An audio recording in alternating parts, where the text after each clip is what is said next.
Olá, meu nome é Roberto e esse é o Rima Narrativa. Sobre cinema, exclusivamente. Não tem aqui outro assunto, eu não sei se a gente vai falar sobre outra coisa, mas esse é um vídeo teste. Esse é o primeiro vídeo que a gente vai fazer. A gente vai fazer um vídeo para todo mundo começar odiando a gente, que é sobre o Snyder Cut. E junto comigo aqui eu tenho o meu queridíssimo co-apresentador, o meu lindo, maravilhoso Ícaro Alves. Apresente-se, Ícaro Alves.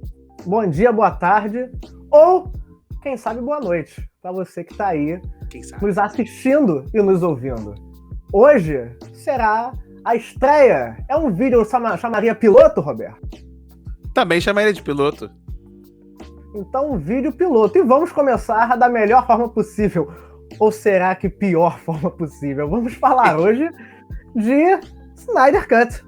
Vamos lá, então. O que a gente vai fazer nesse vídeo, basicamente? A gente vai dar uma contextualização rápida sobre o Snyder Cut, o que aconteceu nos bastidores, as decisões do Snyder para retornar e todas as decisões que ele teve para o seu novo filme e as nossas considerações sobre o filme.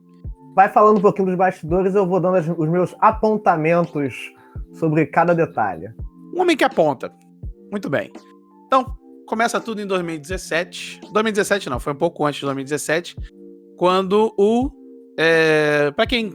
todo mundo já sabe disso, né? Mas, repetindo aqui, o Zack Snyder dirigiu Homem de Aço, o primeiro filme dele do Super-Homem, que foi a epítome da destruição. Foi maravilhoso pra quem gosta de catástrofe. E aí depois a gente teve o Batman v Superman, Batman vs Superman, que foi a tentativa dele começar a aumentar o universo dele, né, esse universo expandido do Snyder, pra tentar, né, seguir ali o rumo da Marvel. Eu sei que o pessoal não gosta de ficar, meu Deus, briga Marvel e DC, mas convenhamos, o Snyder queria muito, muito fazer o Vingadores dele. Então, ele fez o Batman vs Superman, Batman v Superman. E aí, lá pra 2016, ele já tava planejando o Liga da Justiça dele. Tinha todo o elenco pronto, chamou aquele elenco gigante não, né? Aquele elenco mais famosinho, chamou o Henry Cavill, chamou o Ben Affleck, a Gal Gadot, chamou o Jason Momoa, pra poder fazer o elenco do Liga da Justiça dele. O que aconteceu foi que, infelizmente, aconteceu a tragédia, a filha do Snyder acabou morrendo, né? Foi isso. Tanto que no final do filme, ele dedica o filme pra ela, né? Nessa versão dele. Ele coloca lá para Autumn, que é a filha dele. Então, por causa dessa tragédia, o Snyder teve problemas nos bastidores, ele não conseguiu. Ele pediu um tempo pra Warner pra poder terminar o filme depois. Mas a Warner, né, é um estúdio, os estúdios não têm alma. Então, o que eles fizeram foi simplesmente tiraram o Snyder e colocaram o Joss Whedon, que foi o diretor dos Vingadores. Que né, foi a decisão... Parecia a decisão mais lógica, né? Chamar o Joss Whedon pra cuidar do filme da Liga da Justiça, já que ele dirigiu Vingadores. Mas, o problema é que a maior parte do filme do Snyder já estava gravada. Quando o Joss Whedon entrou, ele regravou muito do filme. Ele poderia só ter feito uns retoques ali, finalizar, mexendo no efeito especial. Mas por algum motivo o Joss Whedon queria muito introduzir mais piadas, ele aumentou o filme com mais piadas, mais cenas de ação. O final, o terceiro ato do filme é completamente diferente na versão de Joss Whedon. E o Joss Whedon, obviamente, quis diminuir o filme, que já estava bem grande na versão teatral mesmo que o Snyder queria. Mas, o que aconteceu foi que o filme foi um desastre. Ninguém gostou da versão do Joss Whedon. E aí começou, né, a petição para termos os Snyder Cuts. Ícaro, fale dos Snyder Cuts. Vamos lá, primeiro os dois apontamentos, né, que você falou sobre 2016, que foi quando estreou o filme. E aí em 2017 a gente teve o Liga da Justiça, foi um ano de diferença só.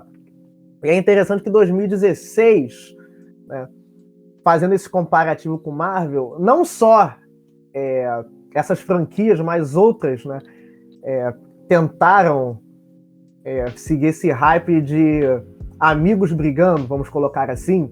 As franquias também fizeram isso. O Transformers foi o ano que botaram o Optimus Prime para brigar com o Bumblebee. No Velozes e Furiosos foi o ano que o Toretto ele brigou com a família, entendeu? Então assim, não é algo só que a Warner tentou fazer, foi algo do mercado. Entendeu? Foi algo do mercado do ano. O mercado estava exigindo isso, né? Era um negócio que o público queria ver. e para aumentar a bilheteria, os outros estúdios também fizeram isso.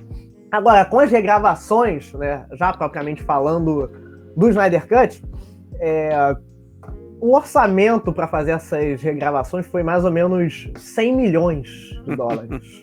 A versão do Snyder estava pronta, né? E aí chamaram o Joss Whedon para regravar algumas coisas. E nessas regravações, o estúdio teve que dar, né, mais 100 milhões de dólares para que essas regravações fossem feitas. E aí é que tá. Tem algumas coisas nessas regravações que são desnecessárias, sabe? Teve cena que foi só uma piada. E, tipo assim, a piada gastou 10 milhões de dólares. Porque, assim, quando você fala regravar a cena, não é só você pegar os atores e colocar lá. É toda uma equipe que você tem que levar pra locação.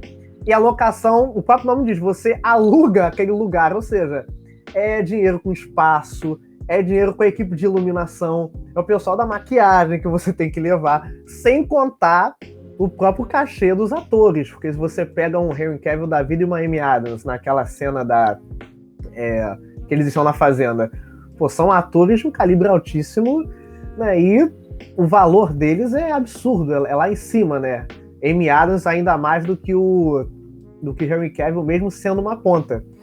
Mas do mesmo jeito, é tanta piada desnecessária que você fica contando, poxa, foi 10 milhões só pra isso. Também tem a coisa do figurante da continuação, né? Que você tem que voltar e aí o Joss Whedon tem que emular todo o estilo do Zack Snyder e os figurantes têm que ser os mesmos, né? O que também é uma bagunça. Sim. Então teve, né, a versão do Joss Whedon com muita coisa desnecessária, gastou muito dinheiro pra chegar e fazer uma piadinha, às vezes, de 10 segundos. Ninguém gostou do filme. Ficou uma droga. Joss Whedon, hoje em dia, né, já foi revelado vários casos de assédio dele, que ele é basicamente um lixo humano em Hollywood. E Mais um! Muita gente pergunta por que foi lançado o Snyder Cut. Se foi porque a Warner respeita o Snyder e tal. Não tem nada a ver com respeito ao Snyder. Pessoas, vamos ser bem honestos aqui nesse vídeo. A Warner lançou o Snyder Cut porque estava em tempo de Covid, eles não tinham conteúdo suficiente para lançar e eles queriam que as pessoas assinassem o streaming novo deles, o HBO Max. O que eles fizeram? Pegaram, viram que tinha lá sobrando o Snyder Cut, todo mundo tava enchendo o saco pra ter o Snyder Cut. O que eles fizeram? Falaram, tá bom, vamos dar 70 milhões pro Snyder. Ele vai menos do que deram pro Joss Whedon pra fazer a filmagem. Vamos dar 70 milhões pro Snyder e ele faz a versão dele. Ele pega o filme dele lá, o bruto dele, aí ele insere o que ele quiser, ele finaliza e a gente lança como a Liga da Justiça do Zack Snyder. As pessoas assistem, os fãs param de perturbar a gente lança logo 4 horas, em vários capítulos. E é isso, foi basicamente o que aconteceu. Foi a Warner basicamente dizendo, a gente tá em Covid, vamos lançar um negócio novo aqui, então vamos lançar logo o Snyder Cut, que a gente tem sobrando, então por que não? É aquilo do estúdio ter algo na gaveta, né, e surgiu uma oportunidade de usar aquele algo. Se nós estivéssemos em tempos normais, sem pandemia e tal, eu duvido que isso saísse da gaveta, entendeu? Porque eles aproveitaram que todo mundo tá em casa, né, e vamos lançar. Porque se fosse para lançar no cinema, isso aí não ia sair de jeito nenhum. Porque uma coisa, né, é você estar em casa e assistir 4 horas. Outra coisa é você mexer toda na logística do seu dia para ir num lugar assistir a 4 horas disso. Porque quando a gente fala em ir ao cinema, não são só 4 horas. Você perde o seu dia. Porque às vezes o cinema é longe. E não é só o preço do cinema, é o preço da locomoção, é o preço, né, do que você compra lá, tanto na Bomboniere quanto em outros lugares.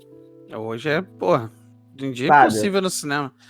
Por isso que, pra mim, tudo tem que ser streaming mesmo, mas a gente vai entrar nesse debate em outro vídeo. Então, o que aconteceu? Finalmente tivemos o Snyder Cut, e agora a gente vai falar sobre o Dito Cujo.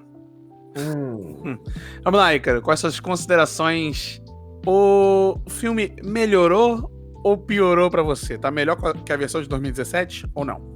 Eu posso fazer antes uma pré-consideração antes das considerações?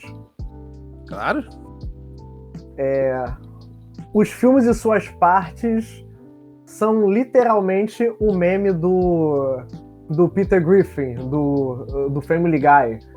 Que ele tá no cinema, ele aponta, ele disse o nome do filme, porque toda a parte que tem, há algum personagem que diz em algum momento o nome dessa parte. Então, e se você perguntou pra mim se o filme melhorou, o filme, né, está melhor, o que não significa que é bom.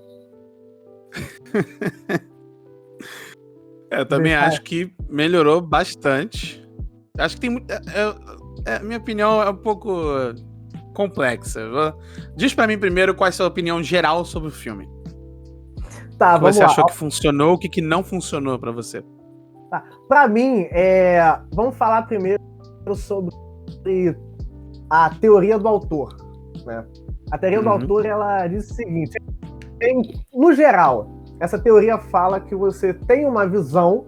Se você trabalha com cinema, você coloca essa sua visão da obra naquilo que você vai divulgar para o público. É isso.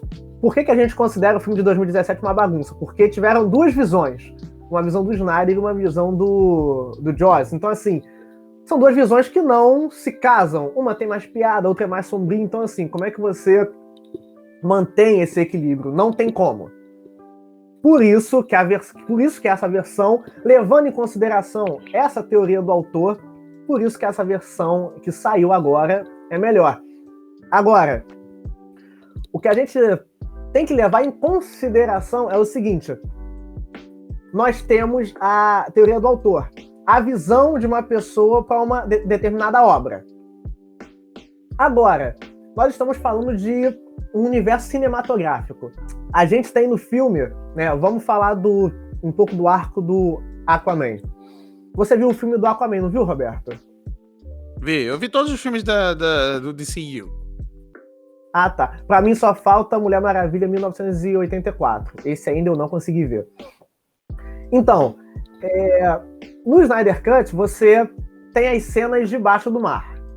E nessas cenas, para as pessoas se comunicarem, é preciso criar uma bolha para que elas possam falar entre si. Agora, a gente vai pro filme do Aquaman... Uma bolha de ar. E essa bolha não é mais necessária. Eles conseguem conversar entre si. Agora, uma outra coisa também que eu vi muito tempo apresentando personagem. E um filme de 4 horas, poxa, a gente não leva isso em consideração. Tanto que o Flash, acho que ele só aparece a partir de 1h30 de filme. Naquela cena do cachorro e tal. Não, depois de 1h30. Isso. E é por isso agora, e não tem como não comparar, e é por isso que a Marvel, ela quis algo um pouco mais organizado. Por quê? Você faz filmes solos deles antes, aí quando chega um filme que todo mundo se reúne, você não perde esse tempo, sabe? Correndo, apresentando todo mundo rápido, né? E fica até o filme mais coeso. Agora, com 4 horas, né, você tem esse tempo para introduzir todo mundo. Só que mesmo assim, você não consegue entrar em detalhes ainda do que cada um faz, quais são as origens, quais são as motivações. Então, o seu maior problema com o filme foi que eles consertaram os defeitos da versão de 2017, mas demorou 4 horas, é muito longo, não é isso? Isso, porque tiveram muitas cenas, né?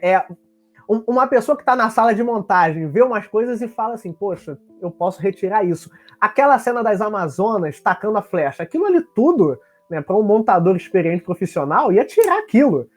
Né? Falando nisso, quem montou esse filme? Foi o próprio Snyder? Cara... Porque parece que a versão... Parece que ele usou tudo que ele filmou, não parece que ele tirou nada. Não, tem umas cenas aí tudo. que... Porque esse filme tem... a montagem dele é redundante pra caramba. Ele deixa muito longo algumas cenas que são desnecessárias, sinceramente. Mas e pontos positivos, cara? O que você achou que ficou bom no filme? Então, quando você consegue desenvolver os personagens, você tem esse tempo, você consegue entender mais o porquê que eles estão ali. Na versão do Joss, parece que o Batman e o Superman eram melhores amigos, ou eu diria super amigos, né? Parece que eles eram melhores amigos antes e o Batman tá com um peso. Agora, nesse não. Nesse, o Batman, ele assume uma responsabilidade do que aconteceu, mas não quase morrendo de amores por um cara. Ele é um amigo de trabalho, entendeu? Não é o melhor amigo dele, sabe? Isso, que bom que foi consertado. Algumas coisas também foram consertadas. A objetificação da mulher, sabe? Se você botar algumas cenas, né, em comparativo, você vê que o Snyder, ele não objetifica, né? Tanto assim. Tanto quanto o Joss. Exemplo, aquela piada do Flash caindo em cima da Mulher Maravilha. Isso não tem, sabe? Que bom que não tem. Bem, vou dar minhas considerações rápidas sobre os Snyder Cuts, que eu achei bom, que eu achei ruim, que eu achei péssimo. O Joss Whedon, eu acho que ele é um bom diretor de personagens, ele sabe dirigir personagens, e ele tentou deixar o filme da Liga mais dinâmico. Mas ele não conseguiu porque ele tentou apertar ali 4 horas. Acho que foi menos de 2 horas, né, a versão dele? A versão dele, acho que teve 2 horas, 1h57, acho que teve 2 horas. Então, foi no máximo aí 2 horas, ele tentou apertar tudo. E o ruim é que, o problema é que o Snyder, ele tinha feito um filme grande porque ele tenta justificar tudo. Então, ele fez 4 horas de filme explicando as Amazonas, botando flashback do passado, de Lanterna Verde, tem referência a um monte de coisa, porque o Snyder, ele é prisioneiro dos quadrinhos e dos fãs. Ele só, se ele fizer qualquer coisa que desagrade os fãs, adeus a carreira do Snyder. Então, o que acontece? A versão do Joss Whedon, ela é um desastre total, porque ela é uma bagunça. Ele pegou o filme do Snyder, picotou inteiro e filmou cenas que são desnecessárias. Ele piorou o filme. Mas a versão do Snyder, eu gosto de algumas partes. Eu gosto primeiramente do visual. Eu sei que o Zack Snyder, ele adora fazer... Ele adora meter aquele filtro de Instagram dele, aquele meme do filtro de Instagram. O diretor falido. Ele adora... Ele mexe... o filme dele é muito saturado. Eu não gosto muito das cores do Snyder, porque o Snyder não tem cor. E filme tem que ter cor. Porra, tá nos anos 50. Tá na década, sinceramente, tem que ter cor no filme, desgraça! As pessoas querem realista e sombrio. Tem mais realista do que cor? Cor é realista, gente. Pelo amor de Deus. Então vamos lá. Tirando esse negócio da cor do Snyder, eu acho que pelo menos em direção, ele conseguiu executar umas cenas de ação muito boas. Eu acho que as cenas de ação são ótimas. O flashback, o problema do Snyder com flashback, eu tenho um grande problema do Snyder com flashback, a gente pode mencionar isso daqui a pouco. Mas eu acho que sim, os personagens estão melhor desenvolvidos, porque não, também, né, ele teve 4 horas. Mas ainda assim, eu acho que o filme foi muito redundante. Ele poderia ter cortado um pouco o filme, poderia ter diminuído algumas cenas, poderia ter cortado alguns flashbacks. E dava pra esse filme facilmente ter 2 horas e meia, no máximo 3, se ele quisesse fazer uma coisa ultimato mesmo, já que é a Liga da Justiça, mas 4 horas eu acho desnecessariamente grande. Então, a versão do Snyder, ela é mais coesa, ela é muito mais consistente do que a versão do Joss Whedon. E, assim, mesmo tendo 4 horas, ele fez um bom trabalho em manter o filme numa estrutura boa. Eu acho que o filme tem uma boa estrutura, mesmo que ele seja gigante. Você entende melhor a motivação dos personagens, você entende melhor por que uma coisa acontece. Por exemplo, na versão de Joss Whedon, eu lembro que tem uma cena que o lobo da Steppe, lá, o Steppenwolf, ele encontra uma das caixas simplesmente parada em cima de um carro. E simplesmente é isso, ele encontra ela parada em cima do carro, ele vai embora e pega e rouba. Na versão do Snyder, ele constrói toda uma cena que a conclusão da cena tá no Steppenwolf pegando a caixa materna. Então, assim, por mais que eu tenha meus problemas com o Snyder como diretor, ele foi muito mais consistente aqui nesse trabalho.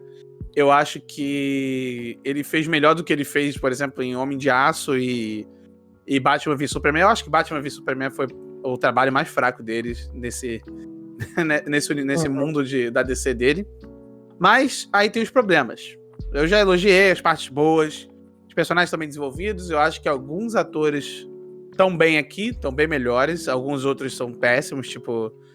Gente, parem de dar papel pra Gal Gadot, ela não sabe atuar. E o Jason Momoa... ele é carismático, gente, mas ele não é um Dave Bautista, não adianta. Aquele último capítulo do epílogo é completamente desnecessário. Sem contar que ele quebra um pouco do filme, as coisas que funcionaram no filme param de funcionar por causa do epílogo. O Snyder introduz algumas coisas que realmente, às vezes, destroem uma cena muito boa. Tipo aquela cena com a Amy Adams falando com a mãe do Super-Homem, que é uma cena muito boa. E aí ela termina com uma referência vazia, só pra mostrar o Caçador de Marte. Isso eu achei completamente desnecessário. Eu sei que essa era uma cena que o Snyder já tinha gravado, ele mostrou um storyboard há alguns meses aí do Caçador de Marte.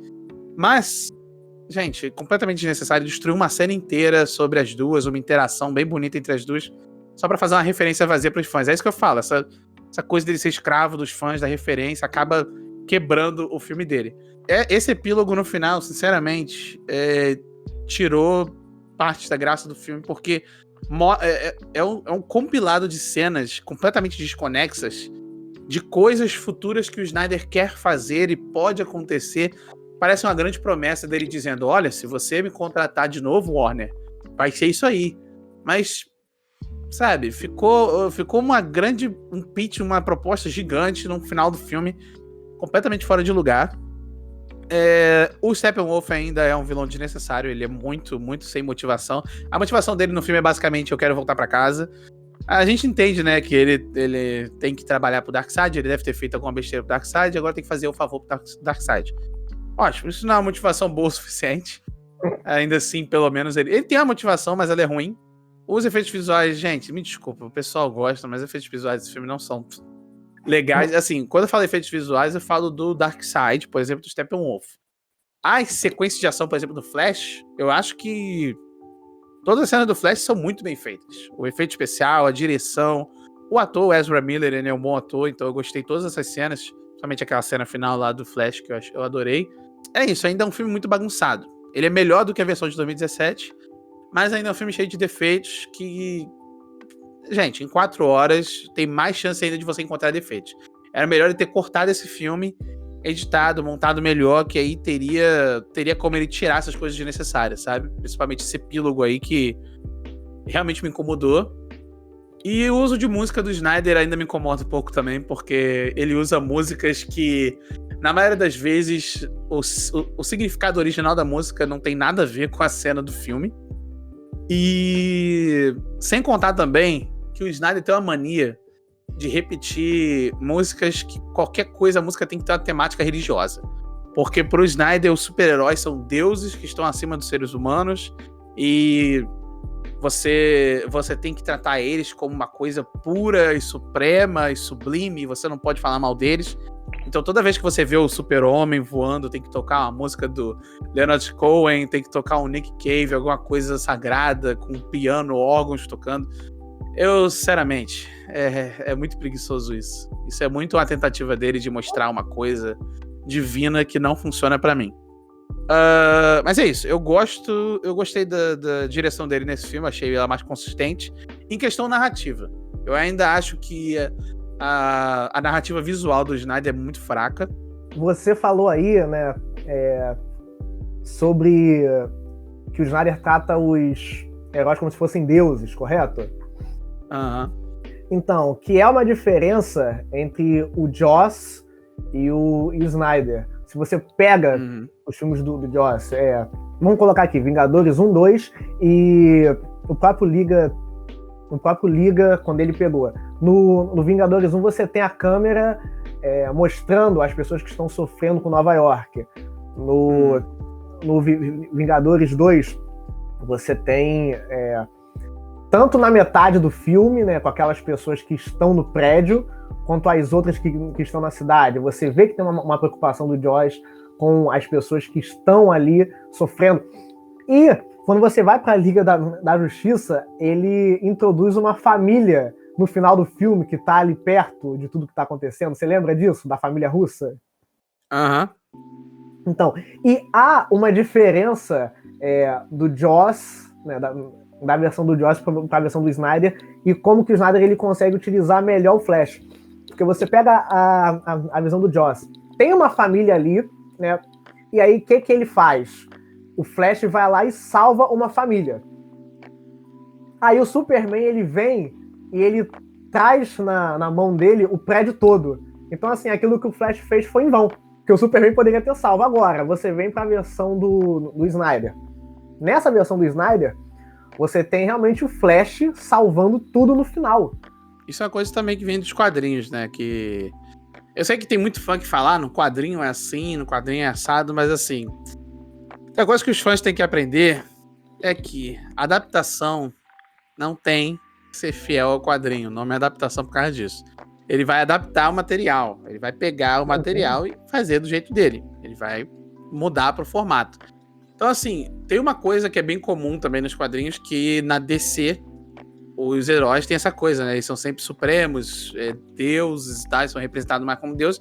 E na Marvel, os heróis são mais, tipo, pessoal comum e tal. Eles são mais heróis de rua. Isso é uma coisa que eles também levaram pro cinema, né? Os filmes da Marvel focam bastante na relação dos heróis com os civis, principalmente na Guerra Civil, que a gente vê lá toda a catástrofe, tudo que aconteceu no filme da Era de Ultron.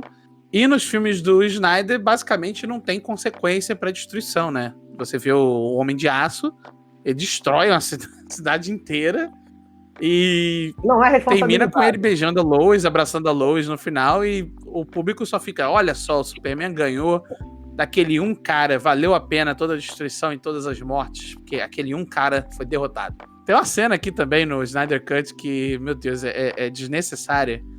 É uma coisa que as pessoas têm que entender.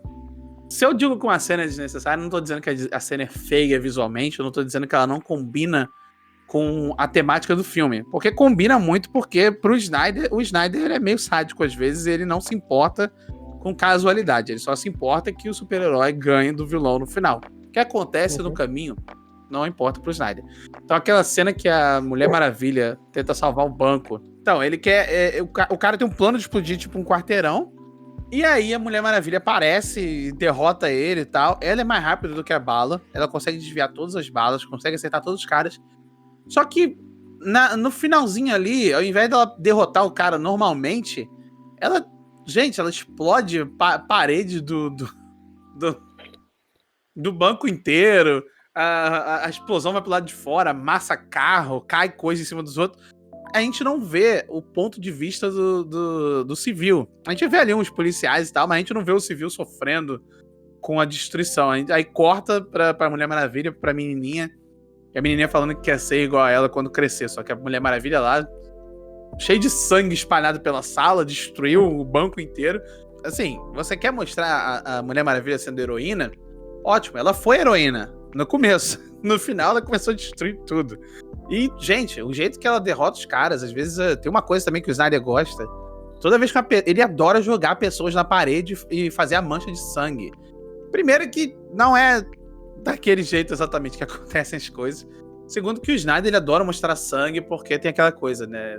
É adulto e tal. Porque esses filmes do Snyder, o Snyder basicamente, ele é um Michael Bay com vergonha. Porque o Michael Bay, ele faz os filmes dele pra adolescente que gosta de ação.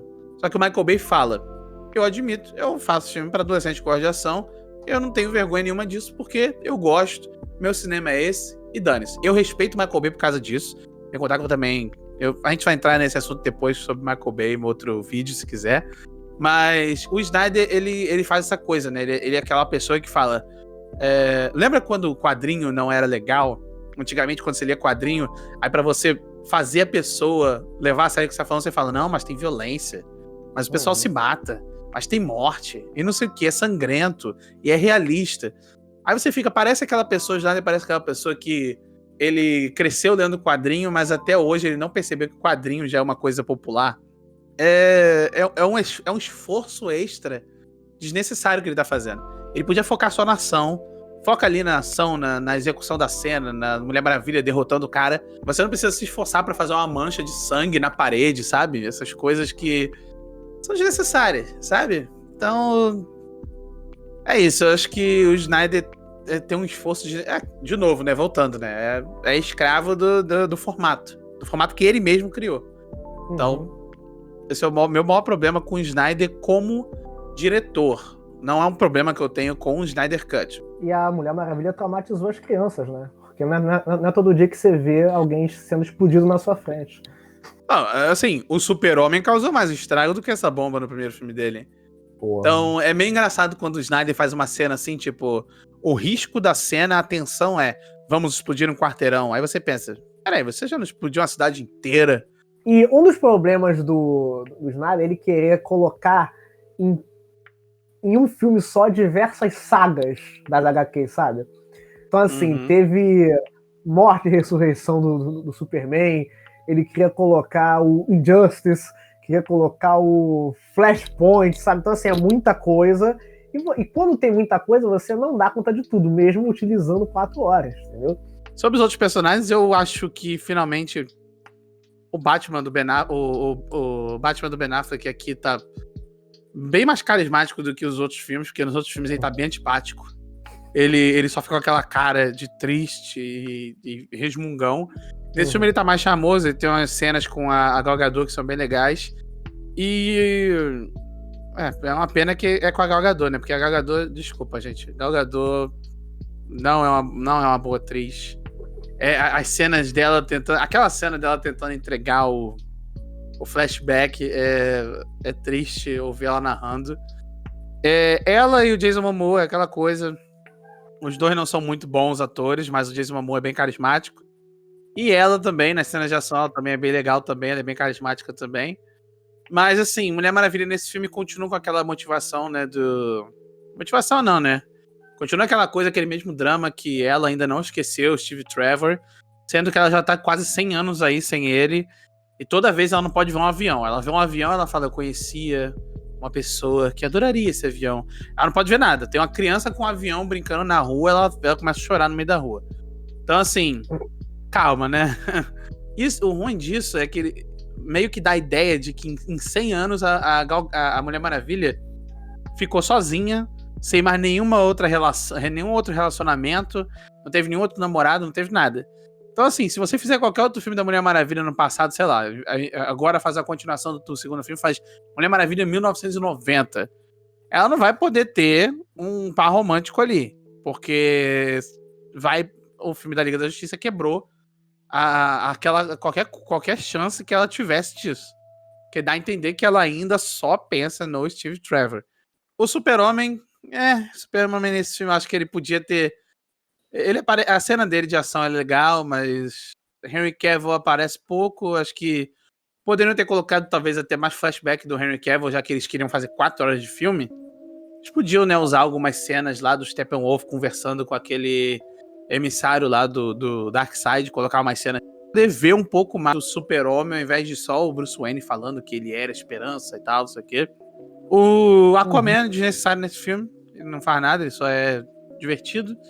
O Flash e o Cyborg são as duas grandes mudanças aqui, porque o Joss Whedon basicamente excluiu o Cyborg do filme dele, tanto que o Ray Fisher falou, né, que ele era bem maltratado no set do Joss Whedon, e dá pra ver, né, porque a versão de 2017, basicamente, o Cyborg não existe. Ele faz umas pontas e é como se ele fosse uma ponta no filme que ele devia ser um dos protagonistas. Então aqui na versão do Snyder, ele é um dos protagonistas, ele é um dos 3 principais personagens, então ele melhorou bastante o Cyborg, o que já é difícil porque as pessoas não se importam muito com o Cyborg. A única motivação, as 2 melhores versões de Cyborg são essa, as 2 não, né, as 3, são essa, a do Jovens Titãs e a do Patrulha do Destino, que a melhor origem do Cyborg é do Patrulha do Destino. Não tem nem comparação. Finalmente o Flash tá ótimo. Finalmente me deu vontade de ver um filme do Flash. Acho que todas as cenas dele foram legais. Todas as cenas dele foram boa ação, o drama é legal. Eles poderiam ter desenvolvido melhor aquela coisa do pai, mas pelo menos a gente teve mais cenas entre os dois, mais interação entre os dois. Então acho que o drama do Barry Allen ali, do Flash, ficou muito bem feito. Não, só pra falar da Gal Gadot, né? Quando você compara, né? Que ela tem muito tempo de tela, é uma das personagens que mais tem tempo de tela, né? Ela tá sempre com o Batman ali e tal. E aí você vai pro outro extremo, uma pessoa que mal teve tempo de tela, que foi a Amy Adams, né? Aí você vê a diferença de uma pra outra, né? Como pouco tela da Amy Adams que ela você compra, né? Que, porra, ela está ali. Uma cena da Amy Adams valeu a Gal Gadot no filme inteiro. Então, assim, se a Amy Adams quisesse fazer a Mulher Maravilha, conseguiria. E com certeza entregaria um resultado bem melhor. Mas é aquilo. Ia sim, ia ficar bem melhor. Mas é aquilo, é contrato, né, cara? Ela ia ficar, poxa, fazendo um filme, porque assim, né? Ela fez um filme inteiro do Homem de Aço, mas agora ela só faz pontas, né? Ela não precisa passar meses. Agora, ela ficaria meses pra fazer um filme assim? Essa que é a pergunta, entendeu? A gente reclamou tanto das piadas do Josh no outro filme, né? E como como a cada piada foram gastos quase 10 milhões de dólares. A pior piada que poderia ter acontecido foi no epílogo do Coringa dizendo que Batman pro Batman. Nossa, eu acho que esse foi a parte em que o Zack Snyder podia ter economizado um dinheiro. Porque, assim, sério, inserir o Coringa nesse filme foi total fanservice. E é aquilo, né? De novo, pela mesma vez, ele tem que agradar o fã constantemente. É assim que ele tem fãs fissurados nele, porque ele adora agradar o fã. Então ele tem que meter o Coringa e o Coringa tem que ser o Jared Leto. Então, assim, eu achei desnecessário porque, primeiro, que o Jared Leto, ele já não foi um bom Coringa. Então, com certeza, o Joaquin Phoenix, se ele tivesse chamado Joaquin Phoenix não ia aceitar. Os fãs que gostaram também do Snyder Cut, a maioria deles não gostou do Snyder Cut por causa do Coringa. A ponta do Coringa foi uma coisa extra que não precisava ser feita. As pessoas já estavam com um hype enorme pro Snyder Cut, os fãs, principalmente os fãs, né? Porque eles queriam ver mais dos personagens que eles já viram. Terceiro, que eles queriam ver por causa do Snyder, por causa do drama do Snyder, tudo que aconteceu com ele. Então, eles queriam ver a visão dele. Então, assim, ele colocar o Coringa no filme foi tipo como se você já tivesse um bolo perfeito e aí ele foi e colocou um enfeite em cima que estragou o bolo inteiro. Então, sim, desnecessário esse Coringa, desnecessária aquela cena final. E ela foi filmada depois também. Dá pra você ver claramente a refilmagem ali. O ponto do filme que é refilmagem, o ponto do filme que não é refilmagem. Em que é o cut original. A refilmagem você vê que o Ben Affleck tá bem mais magro. Porque o Ben Affleck, né, voltou a ter problemas com bebidas, com álcool. Você vê que aquela cena que ele acorda enquanto o Caçador de Marte no final, ele tá bem mais magro do que no resto do filme. Então, é visível, né? Acho que ele não precisava ter feito esse epílogo. O filme ficaria um pouco menor e mais consistente também. Então, em comparação com 2017, esse filme é uma obra bem superior. Esse filme sozinho, sem comparação com nada, é um filme decente. É aquela coisa, né, do Snyder. É autoindulgente, ele se explica demais. Eu não sou contra o Snyder fazer filmes de herói, mas eu acho que ele tá se prendendo muito nesse público. Ele tá focando muito nesse público. E ele vai acabar virando tipo um Kevin Smith, sabe? Ele vai fazer o filme pras mesmas pessoas. O público dele vai envelhecer e vai ser o mesmo público. Ele não vai ganhar público novo. Acho que ele deveria se renovar mais, fazer igual outros diretores e tentar focar também em outro público. Aí, por exemplo, ele vai fazer agora o Army of the Dead, que ele vai voltar. Um dos primeiros filmes dele foi o Madrugada dos Mortos, que pra mim é o melhor filme dele, é o filme mais bem feito dele, foi uma homenagem ao Romero, foi uma releitura bem interessante. E ele vai voltar a fazer filme de zumbi. E pelo trailer parece que vai ser um filme bem de brucutu, assim, bem Michael Bay, bem exagerado e colorido. Então, assim, tô bem feliz, tô animado pra ver o Army of the Dead, porque é um Snyder diferente. E eu acho que ele tem que se distanciar um pouco dessa coisa de herói. Ele pode voltar pra fazer a Liga da Justiça dele parte 2, se ele quiser, mas se ele continuar só fazendo Liga da Justiça, ele faz outro filme do Batman, ele faz outro filme do Super-Homem, aí a gente não vai ter outros pontos de vista, a gente não vai ter outros diretores. Eu lembro quando todo mundo ficou animado que o Brad Bird mostrou interesse em fazer um filme do Super-Homem. Aí vai que a Warner fala, o Snyder tá querendo muito, vamos dar pro Snyder, deixa o Brad Bird pra lá. A gente vai ter o mesmo filme, com o mesmo visual, a identidade visual vai ser a mesma. Então, assim, independente de eu gostar ou não da identidade visual do Snyder, qual é a graça de você ver um universo compartilhado inteiro onde você não compartilha a identidade, entendeu? É a mesma pessoa, é tudo o Snyder. Ai, seria bom ver no mundo sem filme de super-herói, que nem o Alan Moore fala. O Alan Moore sempre tá certo. O Alan Moore sempre tá certo. Mas é interessante porque você vê, né, foi aquilo que eu falei sobre autoria no início, você vê qual que era a visão dele para isso. Interessante. Só porque é interessante não significa dizer que é válido. Uhum. Né? Então, assim, é um filme longo, poderia ter bem menos tempo, só que de qualquer jeito, ainda não considero um filme bom, sabe? Só porque é melhor do que uma versão anterior de 3 anos atrás. 3, 4 anos atrás. Não significa que é melhor. Assim, tanto que muitas pessoas pararam para ver porque estavam curiosas. Eu fui uma delas. Tanto que 4 horas... eu tentei me desafiar a assistir 4 horas direto, eu não consegui. Dava uma pausa, ia no banheiro, voltava, depois dava uma pausa de 1 hora para pedir lanche, entendeu? Então, assim, 4 horas literalmente se transformaram em 6. Eu não sei se eu falo por nós dois, mas eu acho que, no fim, a gente acha que valeu a pena, né? Existir essa versão. Não que ela seja essencial, não que ela seja necessária, mas valeu a pena ter ela para comparar também. É um bom estudo de caso pra gente ver essa coisa de versões do diretor, porque assim, versão do diretor sempre existiu em Hollywood, o Snyder não criou isso. Acho que é interessante pra você entender essa mudança, como é que funciona Hollywood por dentro, como é que funciona os bastidores, a montagem do filme, mas não é um filme que eu acho que, se ele não existisse, a sociedade seria diferente, o mundo seria diferente. Acho que a gente ia continuar de boa. De boa não, né? Porque depois da pandemia ninguém tá de boa. Mas, no fim, eu acho que o Snyder foi um bom experimento. Valeu a pena como experimento, como teste pra gente conhecer melhor como funciona essa indústria de super-heróis.